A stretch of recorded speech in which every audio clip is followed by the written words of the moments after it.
Hai semua, Assalamualaikum. Hari ni saya nak share resepi ayam masak kurma.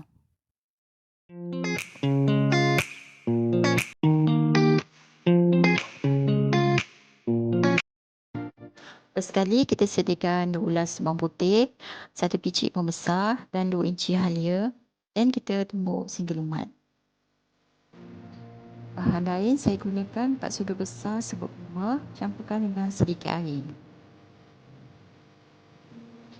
Saya masukkan air sikit demi sikit supaya rempah tu tak berketul. Kalau pekat sangat boleh tambah lagi air ya.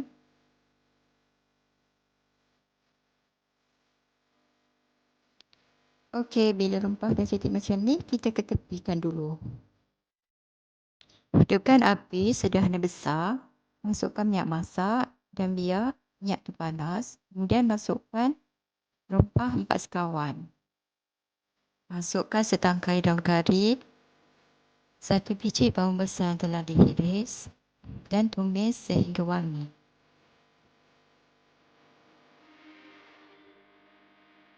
Masukkan pula bahan tumbuk tadi dan tumis hingga naik bau.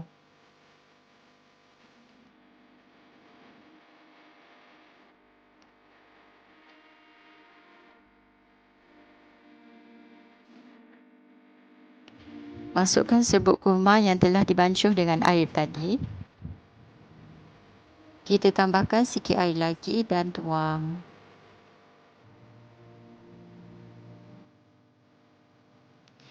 Kacau rata-rata sehingga pecah minyak. Bila dah wangi dan pecah minyak, kita masukkan setengah ekor ayam.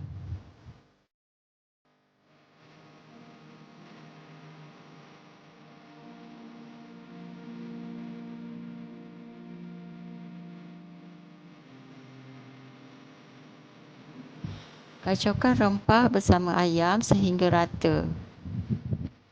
Agak-agaklah bila dah rata semuanya, kita masukkan secawan air.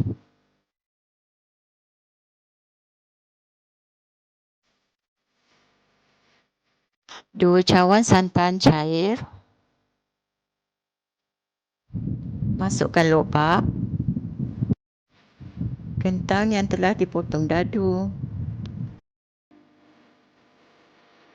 Lada besar dan cili padi.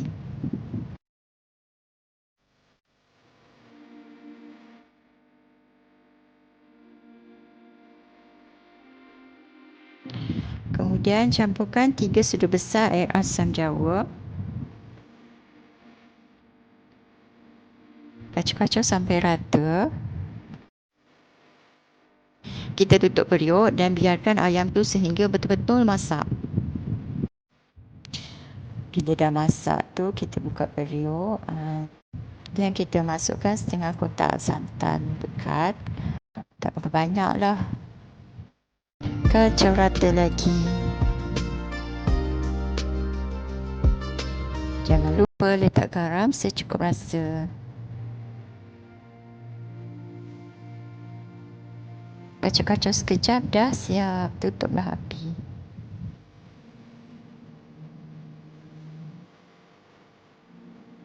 Terima kasih yang telah menonton.